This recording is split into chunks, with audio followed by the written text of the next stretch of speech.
अक्सर लोग पूछते रहते हैं कि क्या हम भी बुद्ध हो सकते हैं?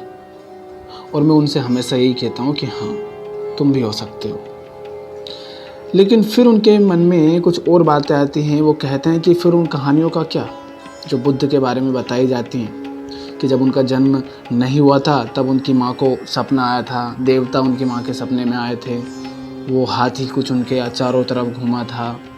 जब उनका जन्म हो गया तब वो ऋषि आए थे, उन्होंने पहले ही बता दिया था कि आपका लड़का सन्यासी हो जाएगा। तो ये सब बुद्ध के साथ हुआ था, लेकिन हमारे साथ तो ऐसा कुछ हुआ नहीं। तो फिर हम बताओ कैसे हो सकते हैं ऐसा कि हम भी बुद्ध हो जाएं? तो देखो, ये जो कहानियाँ हैं ये सब कुछ मूर्ख लोगों की बातें हैं जिन्होंने फैला रखी हैं। तो मुझे एक बात बताओ, क्या बुद्ध के बाद कोई और नहीं है जिन्होंने बुद्धत्व प्राप्त किया? बुद्ध के ही बहुत सारे भिक्षु हुए हैं जिन्होंने बाद में बुद्धत्व की प्राप्ति की, जिन्होंने समाधि ली है, जैसे बोधि धर्म हो गए। और भी अनेक बुद्ध हुए हैं, बुद्ध भिक्षु हुए हैं जिन्होंने बुद्ध स्थिति प्राप्त की। क्योंकि बुद्ध कोई एक व्यक्ति थोड़ी नहीं थे, वो तो एक स्थिति थी जहाँ तक पहुँचा जाता है। ये कोई जन्म से निश्चित नहीं होता है कि आप आगे जाकर क्या बनेंगे। ये आपके जन्म से लेकर मृत्यु के बीच तक जो आपने कर्म किए हैं, जो विचार आपके मन में चले हैं, जो आपने जाना है, उस पर निर्भर करता है कि आप क्या होंगे।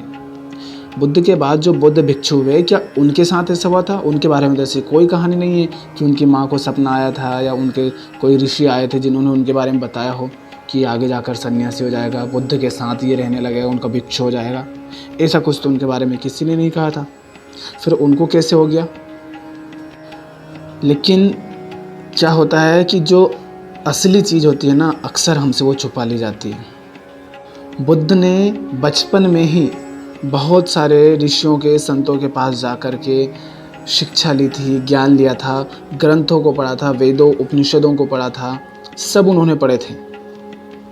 उसके बाद भी जब उनको पूरी तरह से समझ नहीं आया तो वो जंगल गए थे। और जंगल में भी जाकर वो कोई आंख बंद करके 7-8 साल तक बैठे नहीं थे। उन्होंने अलग अलग ऋषियों के, संतों के पास जा कर अलग अलग तरह की विधियां की, जो भी उनको बताया गया उन्होंने वैसा करने की कोशिश की।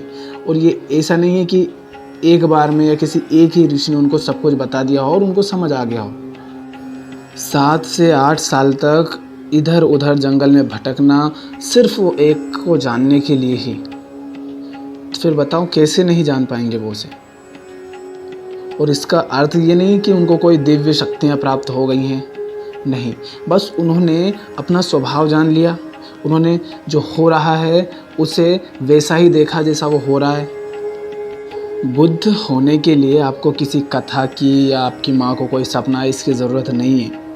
बुद्ध हुआ जा सकता है कुछ ऊंचे ग्रंथों को, शास्त्रों को पढ़कर, ऊंची किताबों को पढ़कर, कुछ गुरुओं के पास, संतों के पास जाकर के, बोधवान जो लोग हुए उनके पास जाकर के, उनकी बातें पढ़ करके, उन्हें सुन करके, कुछ अपने स्वयं के अनुभवों से, कुछ जो हो रहा है वास्तविक उसे उसी रूप में देखने भर से। और ऐसा भी कहा जाता है कि जब बुद्ध को कहते हैं ना, बोध प्राप्त हुआ, बुद्ध जब वो बुद्ध हो गए तब उन्होंने कहा कि मैं बुद्ध हो गया हूँ, मुझे ज्ञान प्राप्ति हो गई है। ये भी मुझे लगता नहीं कि ऐसा कुछ कहा होगा। क्योंकि आज अगर कोई भी बाबा, जिनको हम बाबा लोग बोलते हैं, अगर वो कहे कि मुझे ईश्वर की प्राप्ति हो गई है, तो हम क्या कहते हैं? हम कहते हैं पागल बना रहा है, झूठ बोल रहा है। तो अगर उन्होंने भी ऐसे ही कहा होता तो लोग क्यों मानेंगे उनकी बात को? तो मुझे तो नहीं लगता कि उन्होंने ऐसा भी कहा था कि मुझे बुद्ध ज्ञान प्राप्त हो गया है। इस तरह से कुछ नहीं कहा होगा उन्होंने।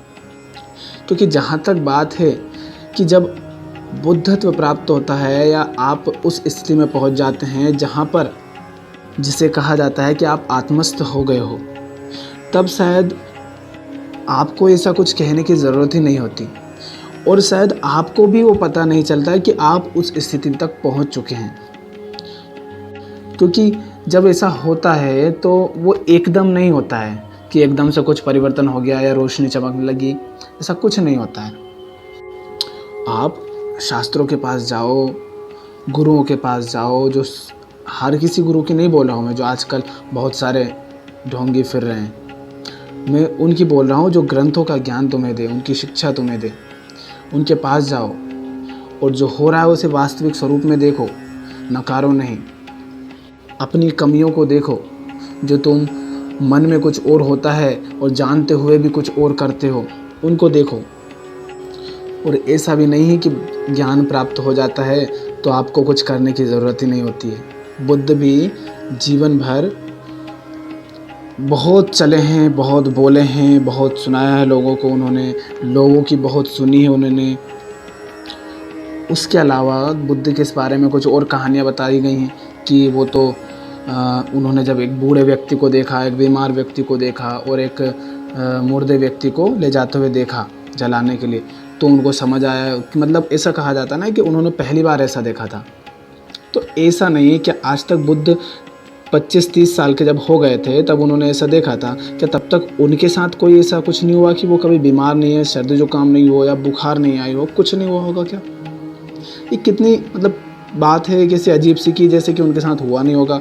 राजा हो, महाराजा हो, इंसान है ना, इंसान हो, इंसान का लड़के हैं वो भी, तो उनके साथ भी ऐसा हुआ होगा क्या? ऐसा नहीं है कि उनके राजमहल के अंदर ही कोई बुजुर्ग व्यक्ति नहीं रहा होगा? क्या उनके पिता उनको नहीं दिखे होंगे कि उनके बाल सफ़ेद हो रहे होंगे या उनकी जो त्वचा है वो अलग सी दिख रही होगी जिससे पता चल रहा होगा कि इनकी उम्र ज़्यादा है? क्या ऐसा उन्होंने कभी देखा नहीं? क्या उन्होंने अपने पिता को ही नहीं देखा होगा क्या? जब वो 30 साल के थे तो उनके पिता भी 50 साल के तो कम से कम रहे होंगे ना, तो उनको तब ये नहीं दिखा गया? तो ये जो बातें हैं कि उन्होंने बूढ़े व्यक्ति को देखा, एक बीमार को देखा, तो उनको फिर लगा कि ये सब क्या है, तो ये बहुत सारी कहानियाँ हैं जो हमें इस तरह से बताई गई हैं जैसे कि उनके साथ हुई है और हमारे साथ नहीं होती हैं। अगर इतनी सी बात से ऐसा हो जाता तो हमें तो रोज़ दिखते हैं बूढ़े व्यक्ति, रोज़ दिखते हैं बीमार व्यक्ति, हमारे साथ तो नहीं होता ना ऐसा। हम क्यों नहीं इतना पिघल जाते हैं?